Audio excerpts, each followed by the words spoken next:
think the simplest way I could explain it is the rigor that I see around the procurement process, around bringing on a new vendor. The same type of rigor needs to be applied to headcount.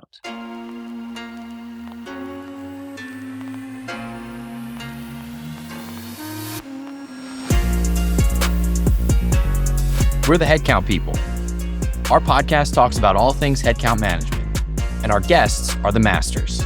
If you're in charge of planning, managing, or reporting on headcount and headcount spend, we'll help you crack the code on this delicate dance by giving you strategies and tools from the masters themselves. Make sure to subscribe and follow for every new episode right when it drops. Here's your host, Tushar Makija.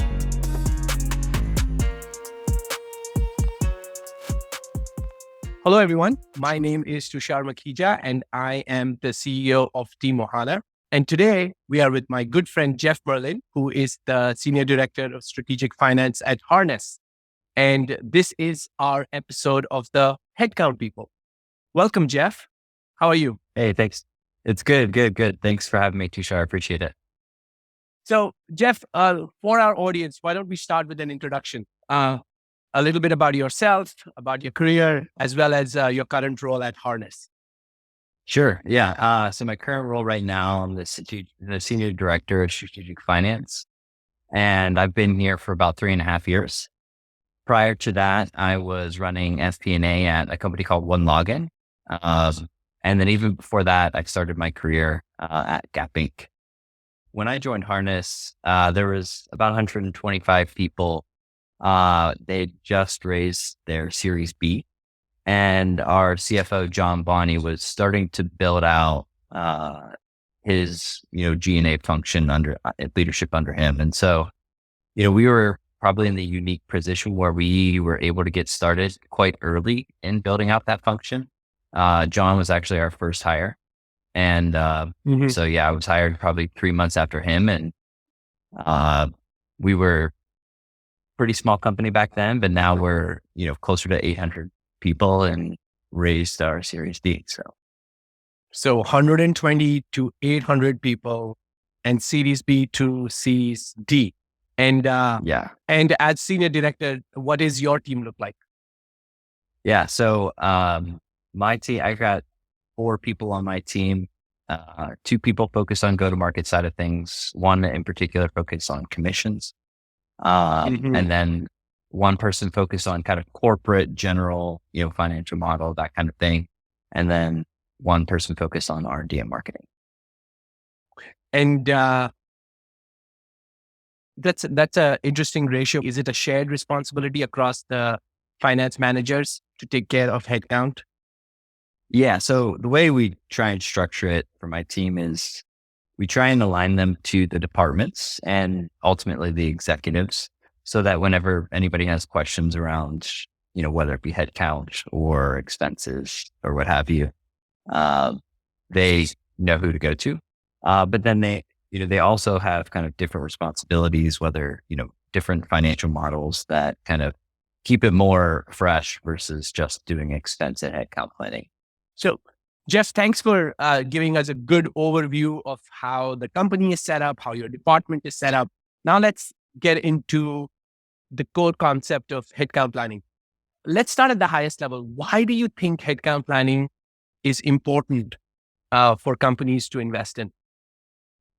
Yeah, I mean, speaking specifically for a SaaS business, 3/4 of the cost is tied up in, payroll related issues. But even beyond that, like if you think about all of the other expenses that come along with headcount, I would probably guess 85 to 90% of your P&L is actually going to be driven by some form of headcount, whether it be T&E, all of the perks that employees get, the people that you bring on are driving the software decision purchases. So a large majority of your expense and in your P&L is going to be driven by the headcount that you bring on. I like your unique perspective is that you're also tying in T&E, and it's not just payroll benefits and, payroll taxes, but it is all the other elements. So it would be it would be good to get a little more sense of like, how do you guys do headcount planning at Harness? Yeah, I mean, it's certainly evolved and it's still evolving today. The challenges that we had 24 months ago are different than the challenges that we have today. And so, the first thing is we kind of had to lay out a very uh, defined process with our key stakeholders. So, with our recruiters, with our HR team, with the business, understanding what it takes to bring somebody on board, and the kind of process that needs to be followed was really important for us. So that's, kind of, 12, 18 months ago, we kind of worked through that with all of our key stakeholders, so that everybody's on the same page. That's kind of the biggest thing with headcount planning, is that there are so many different people involved with the process that it's less of an approval, but just more of a, heads up that you get everybody on the same page that we're doing this thing. And these are all the things that need to happen to make that happen. So, okay. If we have to map this process out, like what would you say is the first step? So let's imagine that. Let me ask you this: so for the next fiscal year, when do you actually start planning, and what are yeah, some of the first steps that you take? I mean, yeah, it would be good if you can map that entire journey for our listeners. yeah, sure.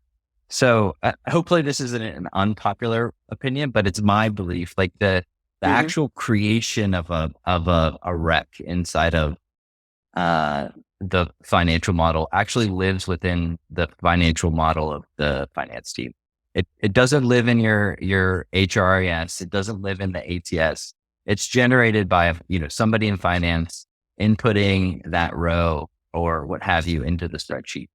And so for us, one of the challenges that we really had initially was that we could never tie back like our financial model to everything that was in the HR, what HR was doing and working on, what the talent team was working on and recruiting against. And so the thing that we created was a kind of a finance ID to basically tie everything back to our financial model. So then we create a rec in the system. We share that. And when I say system, we use Sheets today. We're trying to move to a planning tool to do this in a more automated fashion. And then we submit that through a data workflow to our business intelligence tool. And that's where the business partners, that's where recruiting, that's where HR all go to reference that information. And so they take that information, which, we're trying to collect as much information as we have about the rec: level, location, department, hiring manager. Every bit of data we can collect on that will help inform each individual who's involved with the process. So, we'll take creating a rec for finance, and we say it's a senior analyst role.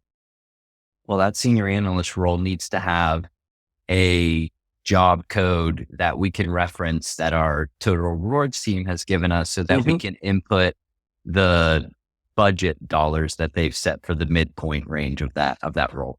And then that tells recruiting the type of person that they're going to go and target in the market, and so on. And then even further, once they come on board, that information then goes to IT and lets them know the type of systems that they'll need access to, the type of equipment they'll need to do their jobs. So it kind of goes all the way through the system. And, a lot of people in the planning process rely on headcount to make decisions in their business, right? So, headcount is a major contributor to everybody else's. I love how you started by describing, and I think I ascribe to, and we promote and advertise the same ways, that the original ID starts with the finance ID, and finance must have all the information about the headcount. It's not just, I want to hire 25 engineers. Well, What level would they be? What location would they be? And I loved how you said that using the job codes so that you are relevant and you are looking at the latest and the greatest information that your total rewards team is doing. I think in the last 24 months, we have seen that the job market has exploded and it's still very volatile. And if you were planning looking at last year's data, because we've heard that in the past that, hey, we did an average salary on the department and we just came up with a number. So you basically, if these steps aren't taken upfront, you are already starting with a budget which you're going to blow out. You are going to be wrong to begin with, right?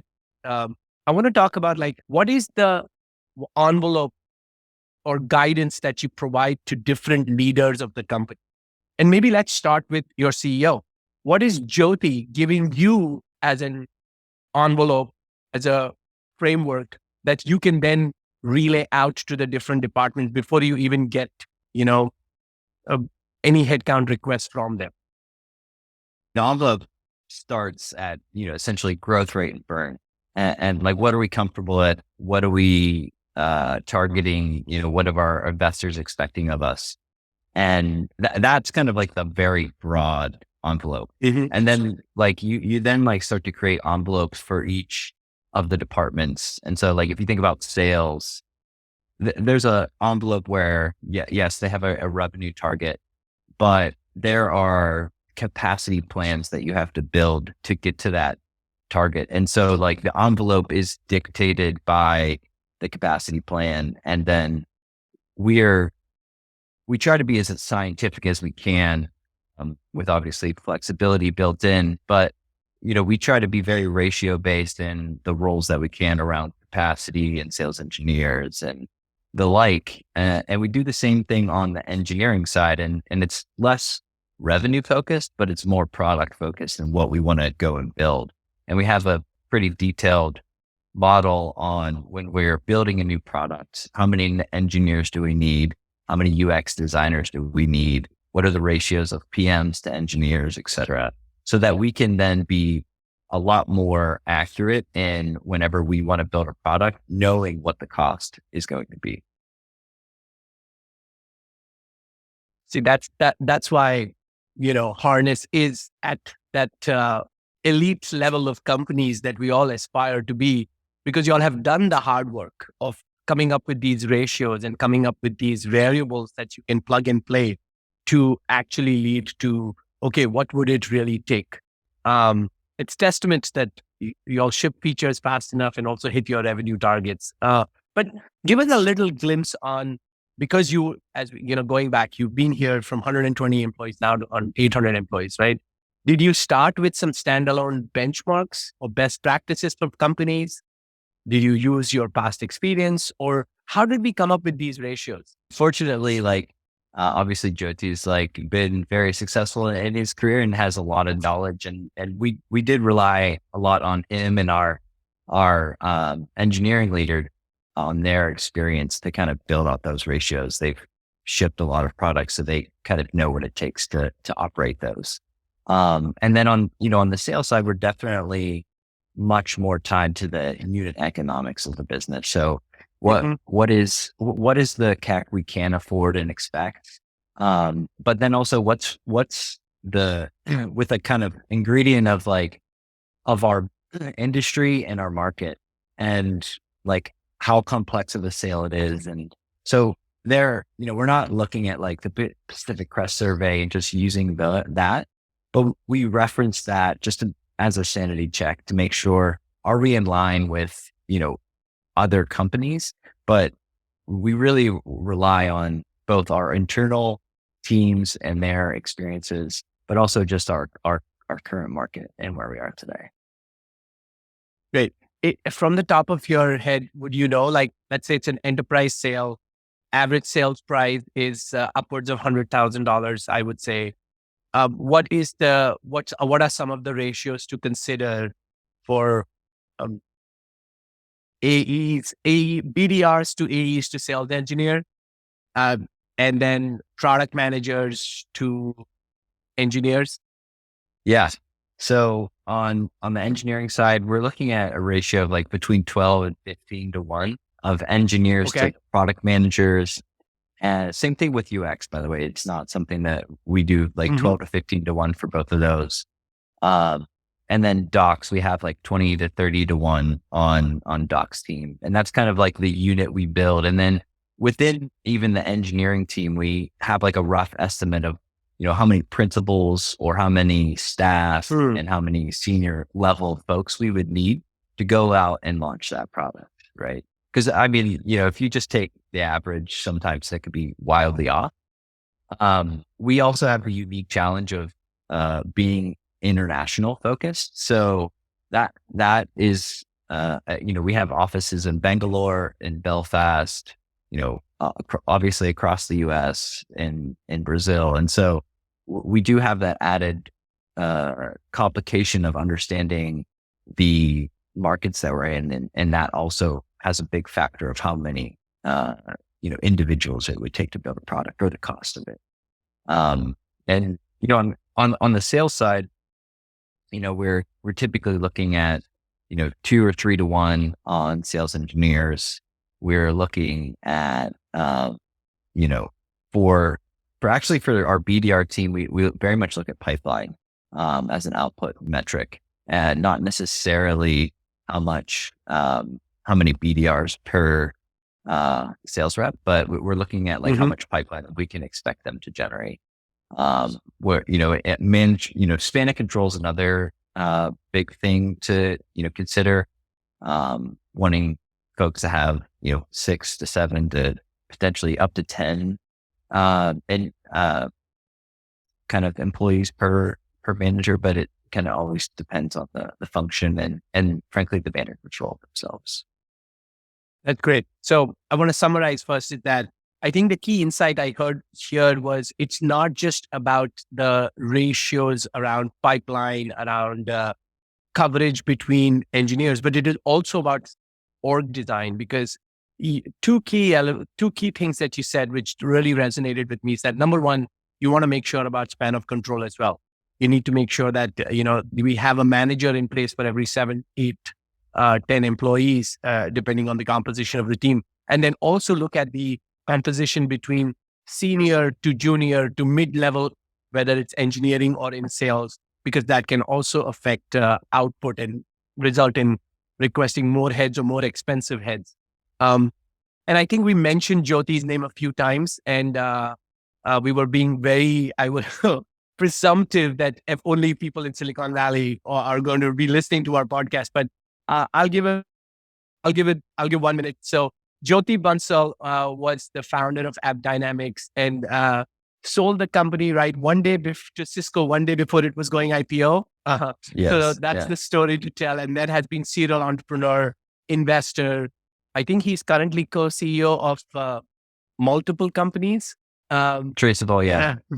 Right. Yeah. And then Harness has been just a runaway success in the last 4 years. But that's great. I think we've gotten all the elements now about the importance of planning, the coming up with a plan. How does it flow from top to bottom?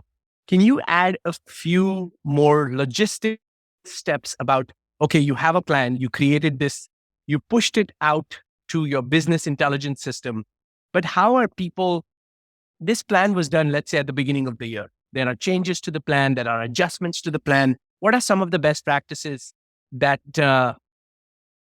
both hiring managers and recruiters can do to horse trade with you about managing the plan and executing it throughout the year? Yeah. I mean, that kind of comes down to relationship management at the end of the day. That's where there's a lot of education that goes around, because headcount's not a very simple thing, right? You have transfers, you have managers who are managing a team that's within an organization, but like cost structure wise, they're in another different org. So like you have somebody in R&D that's running, that has an employee that is actually in the marketing department. So there becomes quite a lot of complexity, and then like cross-functional approvals required. And that's, where, finance comes in and tries to help connect the dots between the two, right? Because a lot of times whenever a business partner is thinking about a transfer or something like that, they're reducing their headcount and they're not thinking about the fact that, well, that headcount's going to go over and create more cost elsewhere, right? So that's where we oftentimes have to play kind of the liaison between departments and say, hey, like, what are you guys agreeing to here? Because at the end of the day, we need to kind of keep the pie whole. So. And is this conversations, because now it's a completely distributed team. Yeah. So does this result in tons of emails, Slack messages, Zoom calls? How are you actually operating when you have to make these decisions? Yeah. So we are very, very close with our recruiting team. So we meet weekly with them. And not only do we meet weekly with them just to talk individually, but as a group, we come together every Monday and make sure we kind of go through like, what are all our open recs? What are all the recs that we have on deck? What are the terminations we have coming up that we need to create backfills for? The really helpful part that, recruiting has is they have different conversations with the same business partner. And so it's important for us to make sure we hear what they're telling us and they hear what they're telling them. So, we make sure we're kind of like in step and in sync with those people, because they're the ones that are really going out and building the job description of the rec and recruiting against the role. So they really know what the actual rec will turn into eventually, right? Having done this over such a long period of time, right, at multiple companies now, and have literally scaled headcount at Harness from 120 to 800. What are some of the best practices that you would, best practices, or basically what would be the suggestions or guidance that you would provide to other finance leaders who are, either mid-cycle or ready to embark on this kind of a scale for headcount? Yeah. I mean, I think the simplest way I could explain it is the rigor that I see around the procurement process, around bringing on a new vendor. The same type of rigor needs to be applied to headcount. And if that, because arguably you should be having more rigor and more understanding around the headcount because of the disproportionate amount of spend that goes there. You've got Brex and Airbaits and like all these cards, and argue, at least for SaaS, arguably headcount is magnitudes larger in terms of how you can control your P&L. And that's just there's not as much rigor around it. And so that's what and it's probably because it's a little disjointed still. Like there's not a head of workforce planning, right? Like, finance is more of a shepherd of the process, but there's so many people involved but that's, from my lens, at least, like having the same rigor that you would have in procurement with headcount is vital. Especially if your headcount is as big of percentage spend as most SaaS. Sorry. So I think you're providing a business idea to people, just like there is spend management.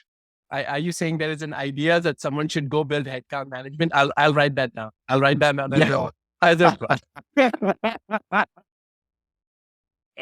Well, this just for everybody. No money was exchanged between me and Jeff, so that this was very organic and natural. All right. But Jeff, I think let's naturally we come down to, it's amazing, right? It's like, I was talking to a CFO just very recently, and he said, because he uses Airbase, I sold Airbase to them, which is a spend management system. And he's like, Tushar, now I get to approve a $15,000 vendor, but I don't get to approve a $150,000 engineer. Yeah, totally. I So mean, it's I think yeah, so. Moral of the story: bring more rigor and intention in building your headcount because it is the largest part of your P&L. But I think, natural segue. I think you've been a master of tools, and Harness has never shied down from like not exploring new tools you're not stuck in spreadsheet as some people are, right? And spreadsheets are great. And I know that you've gone through this journey of FP&A tools and now you're on this new journey. Let's talk about some of the tools and how you want to use them. Where do you think some of the capabilities are and where do you see some of the opportunities that would be from your lens and vantage point? yeah. So I mean, the funny thing is that like a lot of the core systems, like we don't actually own, like the HRIS system, the ATS, like we don't own it. And so we have to try and influence folks around like why it's important to have some of the fields and approval process that's in there. So, we use Lever for our ATS system. And one of the like very early things that we did was put an approval process in, which I think is fairly basic. And so, but we have both a job rec approval and then a job offer approval. And mostly the way we're using the offer approval, honestly, is that we're basically taking that information and inputting it into our model so that we have like real-time information. The HRIS system, it needs to also talk to the ATS system. So like whenever somebody actually officially gets hired, like that information needs to transfer over to the HR system.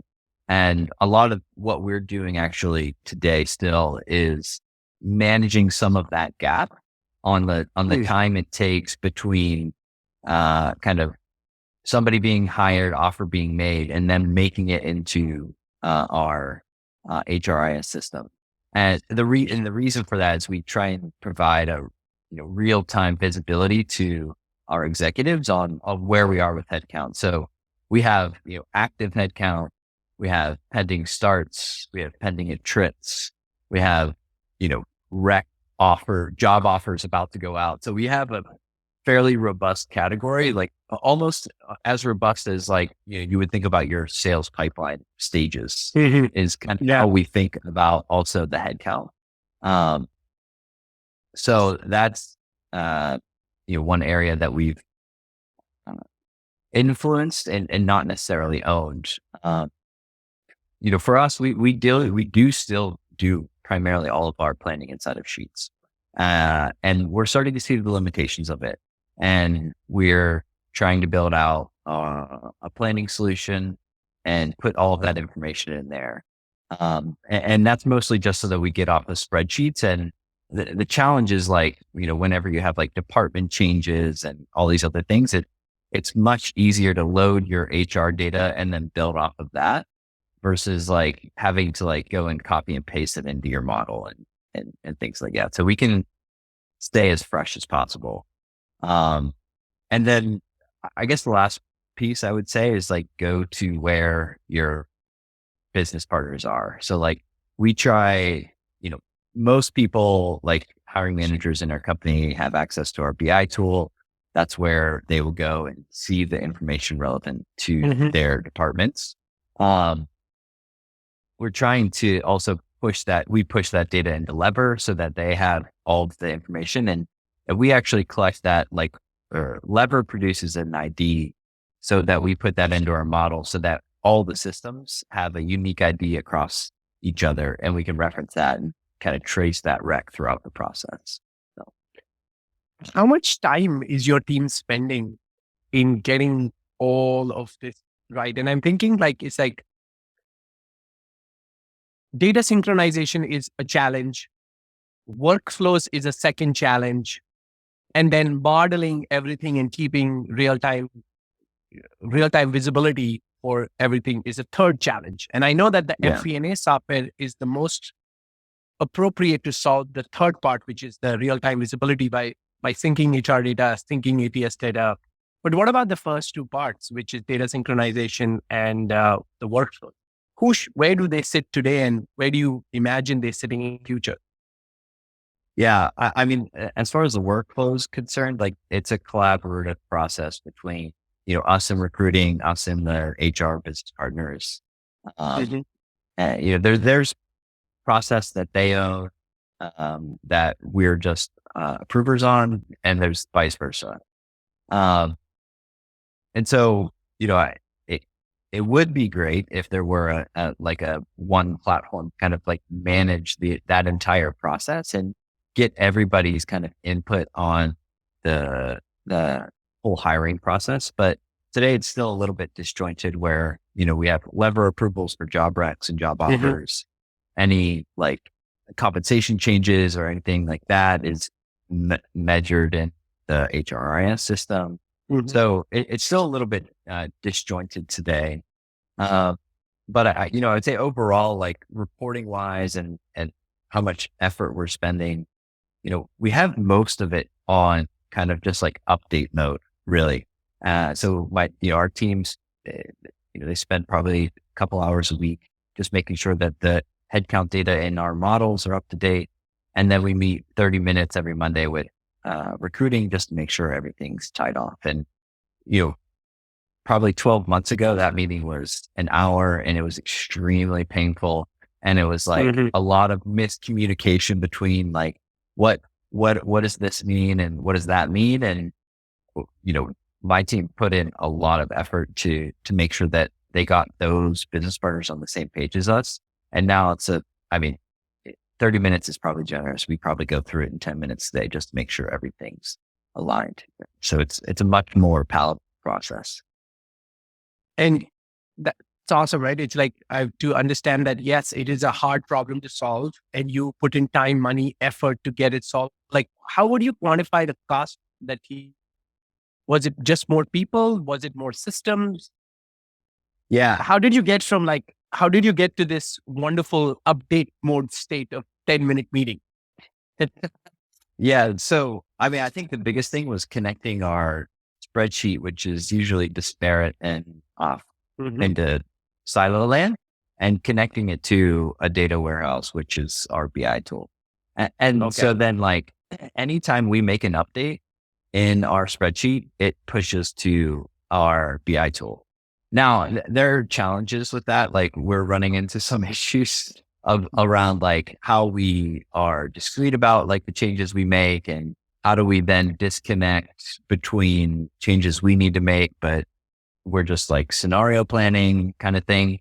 Mm. But for the most part, we've found some workarounds for that.